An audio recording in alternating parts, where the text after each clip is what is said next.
Ahojte moji milí YouTube diváci, dnes budem rozprávať o filme Frankenstein, filme, na ktorý som sa chystal už odkedy na Netflixe, ale vždy ma odrádzala tá minutáž 2,5 hodiny, hovorím si, raz si na to nájdem čas, zoberiem si dovolenku a idem na to a našťastie tento čas prišiel. Za týmto filmom stojí mexický režisér Guillermo del Toro, ktorého som obrovský fanúšik už od čias, kedy som videl film Faunovo labyrint. Neviem úplne posúdiť, keďže som nečítal predlohu od Mary Shelley, nakoľko sa striktne drží predlohy, alebo menej striktne, alebo viac striktne ako ostatní, alebo menej striktne ako ostatní. Úprimne mi to jedno, poznám tú látku, viem, o čom je Frankenstein, takže skôr som sa díval na to, akým spôsobom je to spracované, ako to na mňa pôsobí. Pamätám si, aký som mal pocit, keď som ten film dopozeral. Mal som pocit, že aha, bolo to silné, super, ale... A práve kvôli tomuto ale som si nechal ešte týždeň na premýšľanie, na také predýchavanie, vstrebanie, načítavanie, aby som vedel jednoznačnejšie artikulovať svoje myšlienky a pocity z toho filmu. Úplne na začiatku chcem povedať, že ja nie som fanúšik epického rozprávania. Ja rozumiem, že ide o Frankensteina, o dielo Mary Shelley a takýmto spôsobom sa to rozprávalo v tej knihe, ktorá už má ale niekoľko rokov. Ale mám pocit, že moderný jazyk by mohol byť viac skrátkovitejší a ísť viac na dreň in medias res. A možno potom by sme sa mohli ešte viac venovať postavám a vzťahom a možno niečo viac by dostalo priestor ako toto oblúkovité epické rozprávanie. Jednoducho pre mňa spôsob, že príde postava a rozpráva, čo sa stalo a príde ďalšia postava a rozpráva, čo sa stalo. Jednoducho nikdy som nebol fanúšikom tohto typu rozprávania vo filme. Vizuálne efekty, no tak je to Guillermo del Toro, takže som mal očakávania veľké a v podstate dá sa povedať, že na 99% ostali splnené. Je to taký gotický horor, až sa dá povedať, je to veľkolepé, má to obrovskú obrazotvornosť, takže neviem si predstaviť, že by tomu bolo inak. Ja už neviem samozrejme posúdiť, nakoľko som herec a nevyznám sa v týchto technických veciach, že nakoľko čo bolo, viem, že on striktne odmietal nejakú AI alebo nejakú digitalizáciu, ale vo výsledku, ako to tam bolo, ako to mohlo byť alebo nebolo, vôbec netuším. Mne sa to obrazovo páčilo, bolo to veľkolepé a hodné Guillerma del Tora. Ruka v ruke musím povedať, že sa mi veľmi, veľmi páčili kostýmy. Uvedomil som si ich najmä na ženskej postave Mia Goth, ktorá naozaj tie až také osrie uši, čo mala, či čo to bolo vlastne, neviem vôbec, ako sa to volá, ten dámsky prvok, také jednoducho, čo mala na ušiach a hlavne tie zelené šaty, v ktorých sa objavila, tak to bolo naozaj úžasné pre mňa, veľmi podmanivé. Keď sa bavíme o vizuálnych efektoch, samozrejme ruka v ruke s nimi idú trochu aj masky.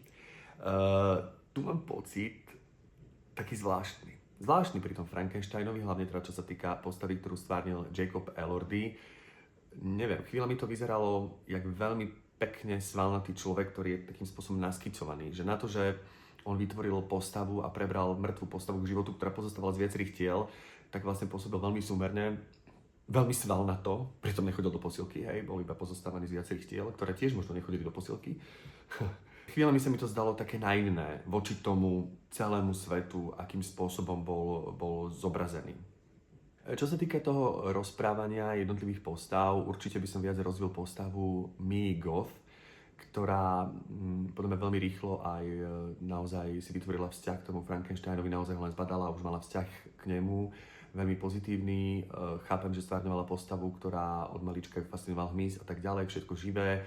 Oni to tam tak trošku predrozprávali, aby sme neboli zaskočení, ale aj tak dal by som tomu, že bolo to na úkor vlastne toho rozprávania, čo som spomenul, že možno by som dal tomuto nejakým spôsobom viac času, predsa len téma lásky sa vždy v takýchto dielach si myslím, že hodí.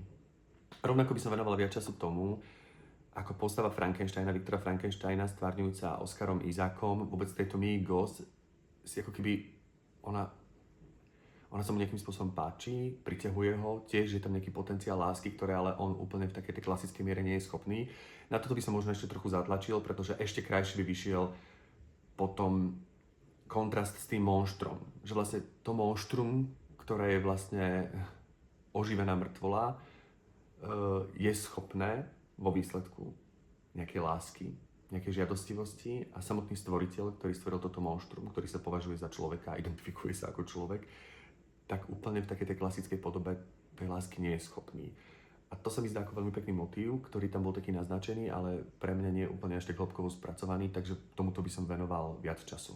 V rámci týchto motivácií pochopil som, samozrejme to detstvo tam bolo znázornené toho Viktora Frankensteina, že má to daddy issues, že ten otec bol na neho prísny, že preto z neho sa stal taký vlastne zatrpknutý, horlivý človek, ale ono vlastne tým, že tieto vlastnosti, ktoré som vymenoval, pôsobia negatívne, chýba mi tam niekedy nejaký moment, ktorý by ho tak trochu polúčtil, kedy by sa tak trochu vrátil, že je to človek, ktorý samozrejme vládne obrovskými vedomosťami a je predstaviteľom všetkých vlastností, ktoré som vymenoval, ale je to predsa len človek, aj keď vo výsledku bude považovaný on za to monštrum, veď o tom to je tá metafora, ale tá postava, tak ako bola prerozprávaná, naozaj sa pohybovala na hranici nesympatickosti, ale takej pre mňa už nežiaducej.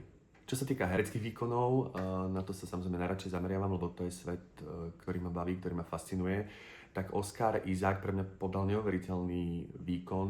Spomínal som síce tú nesympatickosť, ale všetky tie situácie boli tak bravúrne zahraté, bol živočíšny, bol veľmi sugestívny, bol veľmi prítomný v tom okamihu, v tom herectve, v tých reakciách, živelný, takže bol strhujúci. Takže za mňa super, ale teda bola tam trochu tá nesympatickosť tej postavy, tam sme ťažko posúdiť, nakoľko to bolo scenárom, nakoľko to bolo réžiou, alebo neviem, ktoré scény ostali vystrihnuté, čiže ono niekedy je veľmi ťažké to pripísať iba tomu hercovi, pretože on hral skvelo. Christoph Waltz, ja som jeho obrovský fanúšik, za mňa hral výborne, ale tá postava, tiež je to také, že podľa mňa mohla byť ešte viac diabolskejšia, ešte viac zosnovať nejaké veci. Jednoducho chýbalo mi tam niečo, ale skôr možno scenaristicky, neviem presne čo, že jednoducho on odišiel, tá postava samozrejme tam zomiera, dúfam, že ste to nevideli, a potom ja už ani o 10 minút som zabudol, že tá postava tam bola a vlastne dodatočne som si ho musel tak akože vybavovať v tej mysli, že je to skvelý herec, nemám mu čo vytknúť, ale čakal som, že tam bude nejak jeho odtlačok bude výraznejší. Mia Goth za mňa úplne splnila očakávania, typové hlavne v rámci tej postavy, ako si ju predstavujem, bola zvláštne charizmatická, ona vyzerá naozaj taká nádherná, veľmi krehká podivínka. Takže za mňa to bolo fascinujúce, možno by som mi dal trochu viac priestoru a ešte aj jej sa trochu povenoval. Za mňa jej tam bolo málo v tom filme.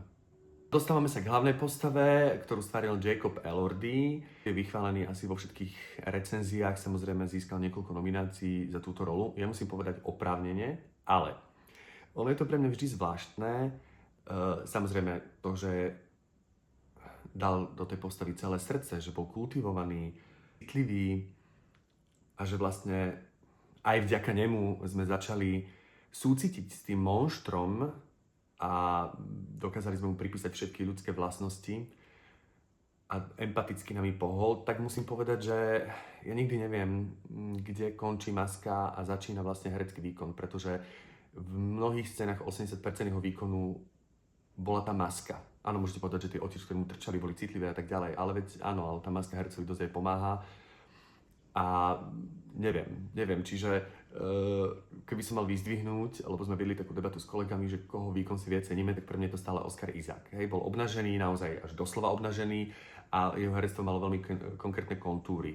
Aspoň takto cítim ja. Ospravedlňujem sa všetkým hercom, ktorí kedy točili v maskách. Ja som takéto masky na Slovensku v žiadnom filme nezažil. Vyzerá to tak, že ani nezažijem. Fňuk. No, ale ešte som chcel povedať v rámci toho, že čo mi tam chýbalo v rámci tých motivácií je, že prečo ten Frankenstein okamžite som mal pocit, že neprijal to svoje monštrum. Veď mu sa to naozaj podarilo, že ako keby chýbal mi ten moment tej radosti, že on niečo vytvoril, že okamžite bol nespokojný s tým výtvorom. Akože chápem, že géniovia sú nespokojní so svojimi výtvormi, ale ten proces mi tam trochu chýbal, že vlastne celoživotne išiel vytvoriť monštrum, vytvoril ho a zrazu nespokojnosť. Na ČSFD to má 72%, áno, tak nejako, ako 72, 73, dal by som to aj 75%. Určite je to film, ktorý stojí za zahliadnutie. Ahojte milí